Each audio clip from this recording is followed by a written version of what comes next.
बिस्मिल्लाहिर्रहमानिर्रहीम। अस्सलाम वालेकुम स्टूडेंट्स, उम्मीद है आप खैरियत से होंगे। आज हमने एक्सरसाइज 1.1 क्वेश्चन नंबर 6 सॉल्व करना है, तो चलिए स्टार्ट करते हैं।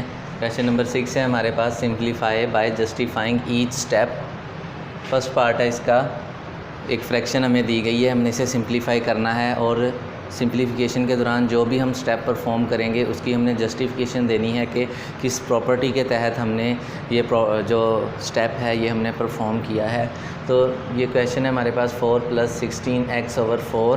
तो इसमें आप एक चीज़ कॉमन देख रहे हैं कि ये 4 का मल्टीपल है, ये भी 4 का मल्टीपल है और ये नीचे डिनोमिनेटर में भी 4 का मल्टीपल है। तो ये जो कॉमन चीज़ है ये हमने फ्रैक्शन में से सिंप्लीफिकेशन जब भी करते हैं तो ये कॉमन चीज़ हमने ख़त्म करनी होती है। तो ये कॉमन चीज़ ख़त्म करने के लिए सबसे पहले हम ये जो 4 है डिनोमिनेटर में, इसे हम साइड पे करेंगे। 4 + 16x ये वैसे का वैसे ही आ जाएगा, ये हमने कर दिया साइड पे। अब जब हमने इसे साइड पे किया तो ये हमारा मल्टीप्लिकेटिव आइडेंटिटी के लिहाज से साइड पे हुआ, क्योंकि ये 1 से मल्टीप्लाई हो रहा है और सेम दोबारा वही आ जाएगा। तो ये हमारी मल्टीप्लिकेटिव आइडेंटिटी होती है।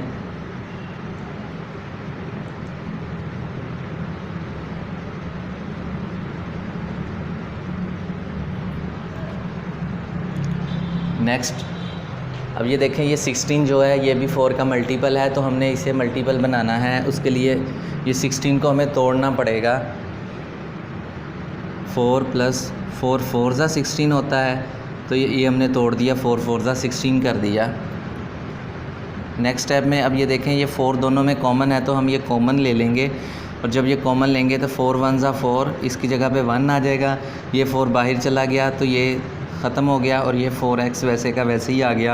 अब ये देखें, ये 4 है जो ये इससे मल्टीप्लाई हो रहा है लेफ़्ट साइड से, तो ये हमारी डिस्ट्रीब्यूटिव प्रॉपर्टी होती है।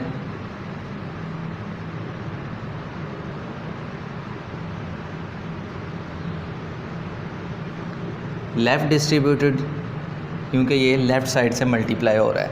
और ये देखें, ये 4 और 4 ये एक दूसरे के इन्वर्स हैं और ये कैंसिल आउट हो रहे हैं, तो हम इसे कैंसिल कर देंगे और ये 1 वैसे का वैसे ही आ जाएगा।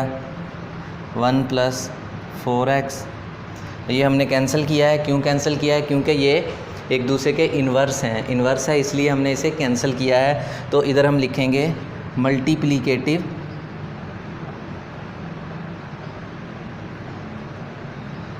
इन्वर्स। नेक्स्ट, जब हम 1 से मल्टीप्लाई करेंगे तो ये वैसे का वैसे ही आ जाएगा हमारे पास। 1 + 4x ये आ गया। 1 से मल्टीप्लाई हुआ है तो ये हमारी मल्टीप्लिकेटिव आइडेंटिटी हो गई।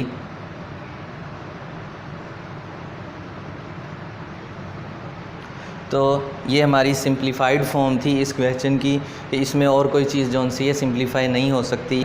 तो ये थे जो भी हमने स्टेप किया उसे हमने डिफ़ाइन किया है कि किस प्रॉपर्टी के तहत हमने ये स्टेप जो सा ये हमने परफॉर्म किया है। तो नेक्स्ट पार्ट की तरफ चलते हैं। नेक्स्ट पार्ट है हमारे पास 1/4 + 1/5 ओवर फ्रैक्शन है, इसकी टोटल फ्रैक्शन की फ्रैक्शन है 1/4 - 1/5, यानी इसमें प्लस और माइनस का डिफरेंस है, इसके एलिमेंट सेम हैं। तो अब इसे सिंप्लीफाई करना है। जब भी किसी फ्रैक्शन को हम सिंप्लीफाई करते हैं, ये 2 फ्रैक्शंस हैं, तो हम इस फ्रैक्शन का जो डिनोमिनेटर है वो सेम बनाते हैं। ये डिफरेंट डिनोमिनेटर हैं, हमें सबसे पहले इस डिनोमिनेटर को सेम बनाना पड़ेगा, क्योंकि अगर ये सेम आ जाएंगे तो हम इसमें से डिनोमिनेटर कॉमन ले लेंगे और जो ऊपर वाला हमारे एलिमेंट हैं, जैसे मिसाल के तौर पे a/b + c/d होता है, तो ये वाले b और d डिफरेंट हैं, तो हमने इसे कॉमन बनाना है। मिसाल के तौर पे अगर ये bd बन जाएं, दोनों b और d बन गए, ये देखें ये कॉमन आ गए ना दोनों में, तो a + c हो जाएगा और ये 1/bd हमारा बाहर कॉमन निकल जाएगा। तो ये चीज़ जब भी 2 डिफरेंट फ्रैक्शंस होंगी, उनके डिनोमिनेटर डिफरेंट होंगे, तो हमें उनके डिनोमिनेटर जो हैं वो सेम बनाने पड़ेंगे, तब हम आगे उसे सिंप्लीफाई करेंगे। तो सबसे पहले इसके हमें डिनोमिनेटर सेम बनाने हैं। उसके लिए दोनों फ्रैक्शंस को मैं 1 से मल्टीप्लाई कर दूँगा। 1 से मल्टीप्लाई कर दिया, नीचे भी और ऊपर भी। अब 1 से मल्टीप्लाई किया है तो ये हमारी मल्टीप्लिकेटिव आइडेंटिटी है। अब फ्रैक्शन सेम बनानी है हमने, 4 और 5 दोनों में सेम बनानी है। अब फ्रैक्शन सेम बनाने के लिए हम देखते हैं कि इनके कॉमन मल्टीपल्स कौन से हैं। अब 4 का कॉमन मल्टीपल और 5 का, दोनों का कॉमन मल्टीपल हो तो वो नंबर हम बनाएंगे नीचे। अब देखें अगर 4 को 5 से मल्टीप्लाई करें तो 20 आ जाता है, इसी तरह 4 को 5 से मल्टीप्लाई करें 20 आ जाता है, और 5 को 4 से मल्टीप्लाई करें तो 20 आ जाता है। यानी ये 20 जो है ये इन दोनों का कॉमन मल्टीपल है। तो कॉमन मल्टीपल ढूंढने के लिए अगर इन दोनों एलिमेंट्स को हम मल्टीप्लाई कर दें तो वो कॉमन मल्टीपल होता है, तो वही हमने नीचे बनाना है। अब 20 हमने नीचे बनाना है, 4 और 5 की जगह पे 20 बनाना है। तो 4 को किससे ज़रब दें कि 20 बन जाए, और 5 को किससे ज़रब दें कि 20 बन जाए। फर्दर हमने वो देखना है। 1/4 है, तो अगर हम 4 को मल्टीप्लाई कर दें 5 से, 4 5 ज़ा 20 हो जाएगा। अब 5 को इधर देखें ये डिवाइड हो रहा है इसके साथ, तो हमें मल्टीप्लाई भी करना पड़ेगा 5 से, क्योंकि हमने इक्वेशन को बैलेंस रखना है। जिस चीज़ से हम मल्टीप्लाई करते हैं उसी से हमें डिवाइड करना पड़ेगा। इसी तरह नेक्स्ट फ्रैक्शन के लिए भी 5 है, तो इसे हमने किससे मल्टीप्लाई करना है, 4 से, तो ये 20 बन जाएगा। अब 4 से देखें ये डिवाइड हो रहा है ना 4, तो 4 से मल्टीप्लाई भी कर दिया तो ये हमारी जो इक्वेशन है ये बैलेंस होगी। सिमिलरली नीचे भी इसी तरह करेंगे। इसे आप ब्रैकेट्स में लिख सकते हैं। माइनस है 1/5 मल्टीप्लाई 1/4 मल्टीप्लाई बाय 4।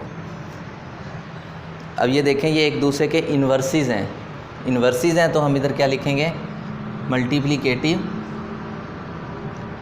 इनवर्स। ये एक दूसरे के मल्टीप्लिकेटिव इन्वर्स हैं। 5 का, 4 ये इस 4 का, और ये 5 इसका और ये इसका, ये मल्टीप्लिकेटिव इन्वर्स हैं। तो हमने इस स्टेप की जस्टिफिकेशन क्या दी है, ये मल्टीप्लिकेटिव इन्वर्स है।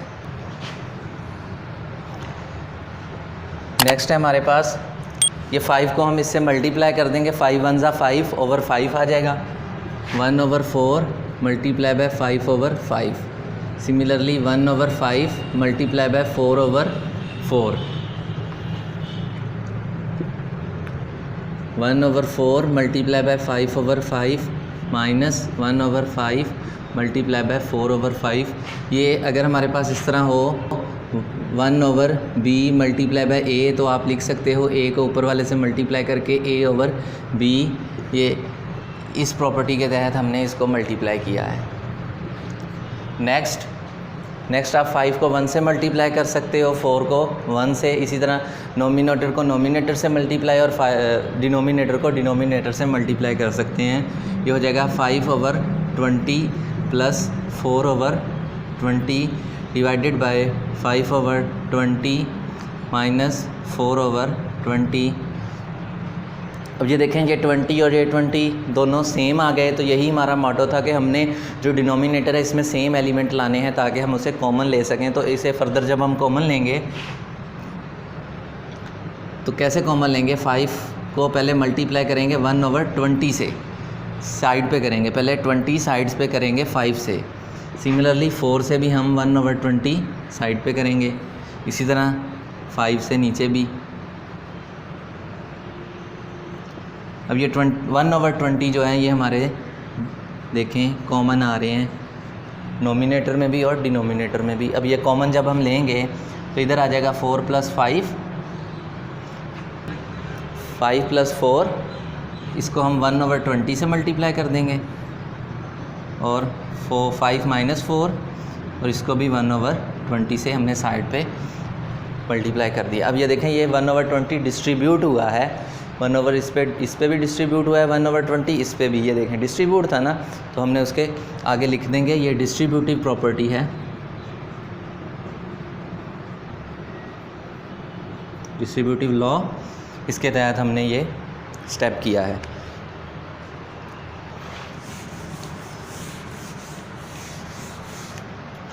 नेक्स्ट आप देखें ये 1/20 और ये 1/20 सेम है और ये कैंसल आउट हो रहे हैं, तो हम इसे लिख सकते हैं 5 + 4 डिवाइडेड बाय 5 - 4, और ये वाले जो कैंसिल हो गए हमारे पास।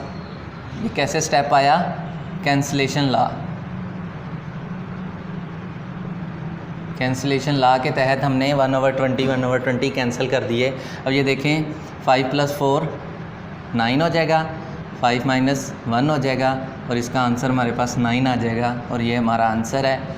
और ये हमारी सिंप्लीफाइड फॉर्म है इस फ्रैक्शन की, इस क्वेश्चन की जो हमने सॉल्व कर ली है।